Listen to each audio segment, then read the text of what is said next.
السلام علیکم. خالد سیف الدین آپ کے ساتھ 3 جنوری کی کال لے کے. اچھا جناب، یہ ہمارا اس ویک کا لاسٹ سیشن ہوگا اور اس سال کا پہلا ہفتہ کلوز ہوگا اور الحمدللہ مارکیٹ اچھی پرفارم کرتی ہوئی نظر آئی. ہم نے آج ایک بار پھر تاریخی بلندی حاصل کر لی.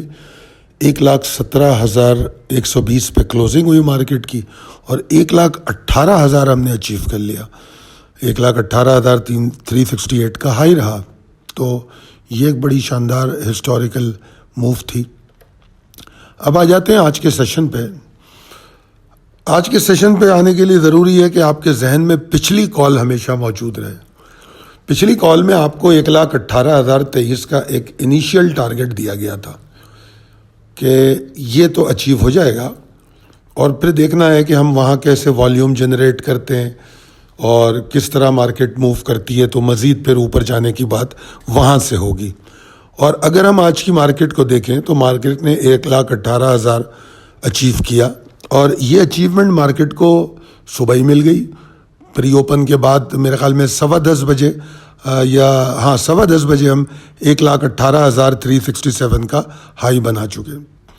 اس کے بعد مارکیٹ نیچے آئی مگر 1,18,000 کے پاس ٹریڈ کرنے کی کوشش کرتی ہوئی نظر آئی اور اس دوران ہم نے آپ کو مڈ ڈے کال تھوڑی سی ارلی دے دی اور ہم نے یہ سمجھا دیا آپ کو اور بیسیکلی اسی بات کو دہرا دیا کہ اگر تو مارکیٹ 1,18,023 کے اوپر رکتی ہے، والیوم جنریٹ کرتی ہے تو پھر ہم کچھ کریں گے. اور خاص طور پہ آپ کو میں نے ٹائم بھی بتایا کہ کس ٹائم کے بعد مارکیٹ کو اس کے اوپر رہنا چاہیے. اور اگر آپ اس چارٹ کو دیکھ رہے ہیں تو اس پہ وقت کی اہمیت کو سمجھیں کہ مارکیٹ جو ہے تقریباً 1:30 بجے ہی نیچے گرتی ہے، 1,18,000 کو نہیں ہولڈ کر پاتی. اور 1,17,601 ایک لیول دیا تھا کہ جہاں سے مارکیٹ ایک موو بنا سکتی ہے نیچے کی جانب. اور اگر آپ 1,18,000 سے لیں تو پھر وہ 1150 پوائنٹ کی موو بن جاتی ہے. اور اگر 1,17,600 سے لیں تب بھی مارکیٹ کے اندر 744 پوائنٹ کی موو بن جاتی ہے. 744 پوائنٹ مارکیٹ وہاں سے نیچے آ گئی. تو میرے خیال میں مڈ ڈے کال آپ کے لیے ہیلپ فل رہی ہوگی. اور تو اگر آپ نے اس سے فائدہ اٹھانے کی کوشش کی ہو اور ملٹیپل ٹریڈنگ اپرچونٹی جس طرح دن میں ڈسکس ہو رہی تھی دوران سیشن کہ ہم بیچ بھی رہے تھے خرید بھی رہے تھے، اگر ان کا فائدہ اٹھایا ہو تو یہی سلائیڈ آپ کے لیے فائدہ مند بھی رہی ہوگی. اور جس طرح میں نے سیشن کلوز ہونے کے ٹائم یہ بات کہی تھی کہ باوجود اس کے کہ مارکیٹ 18,367 جا کے 1,17,119 پہ کلوز ہو رہی ہے، نیٹ ایکویٹیز بڑھ گئی ہیں، اوور آل پروفیٹیبلٹی آج کے دن کی ماشاءاللہ بہت اچھی تھی. تو اس سے زیادہ خوبصورت مارکیٹ کیا ہوگی. اگر میں پوائنٹس کنٹریبیوشن کی بات کروں تو پوائنٹس کنٹریبیوشن جو ہے بہت ملا جلا رہا، بالکل برابری کا رہا کہ فرٹیلائزر نے تھوڑا زیادہ پوائنٹ ڈالے تو اسی طرح آئل اینڈ گیس نے تھوڑی سی گراوٹ دکھا دی. آٹو موبائل نے جتنے پوائنٹ ڈالے سیمنٹ نے اتنے پوائنٹ واپس لے لیے. کمرشل بینکنگ نے جتنے پوائنٹ ڈالے مارکیٹنگ کمپنیوں نے لے لیے. اسی طریقے سے اوور آل اگر دیکھا جائے تو برابری کا مقابلہ رہا اور ٹاپ جو پوائنٹس کنٹریبیوٹر تھے اس میں اینگرو اور فرٹیلائزر نظر آئے. اس کے بعد ملر ٹریکٹر، داؤد ہرکولس، حبیب بینک، حبیب میٹروپولیٹن اور پی ایس ایکس نظر آیا. یہاں جو اہم بات ہے وہ والیوم کی رہے گی کہ مارکیٹ میں پورا دن 1,17,000 کے اوپر رہنے کے باوجود ماں سوائے اس کے کہ جو اینڈ میں لو بنا مارکیٹ ویسے والیوم نہیں جنریٹ کر پا رہی. اگر آپ نیچے دیکھیں دائیں جانب تو 100 اسٹاک کے چند اسٹاک میں نے دیکھا ہے جنہوں نے قریب 1 کروڑ کا والیوم کیا ہے. تو اس میں اگر آپ دیکھیں تو انفارچونیٹلی 12 کروڑ کا والیوم تو صرف ان پینی اسٹاکس کا ہے اور ٹوٹل والیوم کتنا ہے 38 کروڑ کا. تو 100 انڈیکس کا والیوم 26 کروڑ 1,17,000 کے انڈیکس میں، نو اٹ از ناٹ ایکسیپٹیبل. اچھا، اس میں 2 چیزیں ظاہر ہوتی ہیں. میں ہمیشہ آپ لوگوں کو یہ کال میں کہتا ہوں کہ اگر والیوم کم ہوتا ہے تو یہ اس کے ساتھ کچھ چیزوں کو ملا کے دیکھنا پڑتا ہے کیونکہ اس بات میں نیگیٹو اور پازیٹیو دونوں پاسبلٹیز ہوتی ہیں. نیگیٹو یہ ہوتا ہے کہ مارکیٹ مومنٹم توڑ رہی ہے اور لوگ جو ہے مال خریدنے پر آمادہ نہیں ہیں. ٹھیک ہے جی. تو یہ ایک ایگزاسشن کے سینیریو کو سپورٹ کرتا ہے. اس کا پازیٹیو جو نقطہ ہوتا ہے وہ یہ ہوتا ہے کہ people still believe on market and they don't like to sell. وہ بیچنے پہ تیار نہیں ہے. تو جب لوگ بیچنے پہ تیار نہیں ہے, کیونکہ جب والیوم نہیں ہے تو سیلنگ بھی نہیں آئی, ٹھیک ہے نا. اور اگر اس کو میں کنکلوڈ کروں, سپورٹ لینا چاہوں اس موقف کی, تو پھر ہم اس موقف کی سپورٹ اس بات سے لے سکتے ہیں, پوائنٹس کنٹریبیوشن سے. اس بات کی سپورٹ ہم اس بات سے لے سکتے ہیں کہ انڈیویجول اسٹاک کی پرفارمنسز سے. تو یہ تمام چیزوں کو, اسی لیے میں ہمیشہ کہتا ہوں کہ وہ جو گھوڑا ہوتا ہے ٹانگے والا, جس کے دونوں طرف وہ لگا ہوتا ہے کہ وہ صرف آگے دیکھے گا, انویسٹر کو یا ٹریڈر کو اس طرح ایک جگہ پہ نہیں فوکس کرنا چاہیے. اس کو براڈلی مارکیٹ کو دیکھنا چاہیے, چاروں طرف سے, مختلف زاویوں سے, اگر مارکیٹ کو سمجھنا ہے. جناب یہ ابھی تک دیکھیں 5 منٹ کی ویڈیو ہو گئی ہے, اور اب تک ابھی ہم ریپ اپ پہ بات کر رہے ہیں.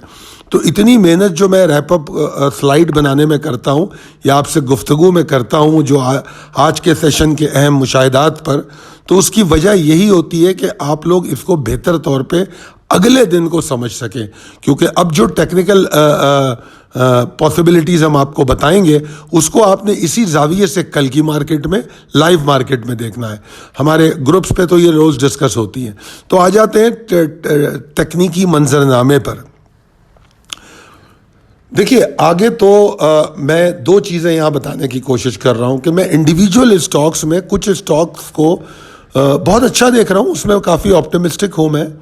اور اگر آپ سمجھیں کہ انڈیکس کو لے کے اگر میں دیکھوں تو مجھے تھوڑا سا انڈیکس میں پاسبلٹی آف ایگزاسشن بھی نظر آتی ہے. بٹ دیٹ از کیا کہنا چاہیے, اس کا تعلق ان ٹریگر سے رہے گا جو میں نے اس کال میں آپ کو بتائیں. صرف یہ کہنا کافی نہیں ہے, مگر ایک انڈیکیشن یا ایک سگنل آتا ہے تو ہماری الارم بیل بجنی چاہیے کہ یار مارکیٹ جو ہے اسٹرانگلی مومنٹم لے کے بند نہیں ہوئی ہے. کیوں نہیں بند ہوئی ہے؟ تو بڑا آسان ہے اس کو دیکھنا کہ مارکیٹ 1,18,367 پہ ہائی بناتی ہے, اور اگر وہاں سے دیکھیں تو 1,16,857 کا لو بناتی ہے. ٹھیک ہے, اب یہاں پر بھی 2 چیزیں کہ آپ سمجھ لیجئے 1,500 پوائنٹ کی ہائی اور لو کا ڈفرنس ہے. تو مارکیٹ ہائی بنا کے لو کی طرف آئی ہے. لو بنا کے ہائی کی طرف جاتی تو وہ بلز کی طاقت پہ سیدھا پوائنٹ کرتی کہ یار وہاں سے بلز مارکیٹ کو 1,500 پوائنٹ اوپر لے کے گئے. مگر ایسا نہیں ہوا, مارکیٹ اوپر سے نیچے آئی ہے. تو یہ بیئرز کے مومنٹم کو ظاہر کرتی ہے کہ پروفٹ ٹیکنگ تھی مارکیٹ میں کچھ, ٹھیک ہے نا. اب گو کے والیوم نہیں تھا تو ہم نے کہا پروفٹ ٹیکنگ کم ہے, ٹھیک ہے. اور اگر صرف ہم کلوزنگ تک بات کر لیں تو کلوزنگ تک بھی 1100 1150 پوائنٹ بن جاتے ہیں. مگر جو آخری 1.5 گھنٹہ ہے اس میں اتار چڑھاؤ بہت زیادہ ہے, اس بات کو بھی سمجھنے کی ضرورت ہے. تو اس لیے میں نے کہا کہ ہم مختلف زاویوں سے دیکھ رہے ہیں مارکیٹ کو. تو جناب میرا یہ ماننا ہے کہ اس لیے انڈیکس میں نسبتاً انفرادی اسٹاکس کے انڈیکس میں تھوڑی سی ایگزاسشن پاسبلٹی زیادہ ہے. اب وہ کہاں مجھے پریشان کرے گی, اس کے 2 طریقے ہیں. مارکیٹ کا آغاز ایکسائٹمنٹ پہ ہوتا ہے اگر 1,17,325 کے اوپر, تو میں کچھ آپٹیمسٹک ہوں, کیونکہ پری اوپن میں تو 1,17,325 مجھے بالکل بھی حیران یا بلش یا کوئی بھی ایسی انڈیکیشن نہیں دے رہا. کیونکہ اتنی بڑی مارکیٹ اتنا اوپر کھلنا, 200-250 پوائنٹ اوپر کھلنا کوئی اہمیت ہی نہیں رکھتا. بٹ 10 بجے کے بعد سروائیو کرنا, وہاں والیوم جنریٹ کرنا, ہو سکتا ہے پھر اس سے مارکیٹ کو سپورٹ ملے. مگر مارکیٹ 1,17,840 کے اوپر اگر رک جاتی ہے تو پھر مارکیٹ موو بنا سکتی ہے, اور اللہ کرے کوئی نیا ہائی بھی بنا سکتی ہے. اور اگر مارکیٹ 1,17,840 کے اوپر نہیں رک رہی ہے تو آپ یہ سمجھ لیجئے کہ کل ہم کوئی نیا ہائی نہیں دیکھیں گے. ایک چیز تو یہ سمجھ میں آ گئی. دوسری بات یہ کہ اگر 1,17,325 کے اوپر بھی نہیں سروائیو کر رہی تو ٹھیک ہے, لمیٹڈ ایگزاسشن ہو سکتی ہے, نیچے کی طرف جا سکتی ہے. وہ نیچے کہاں تک ہے؟ 1,16,830 721 اس لیول تک جا سکتی ہے. اور اگر یہ لیول ٹوٹ گیا تو پھر مارکیٹ میں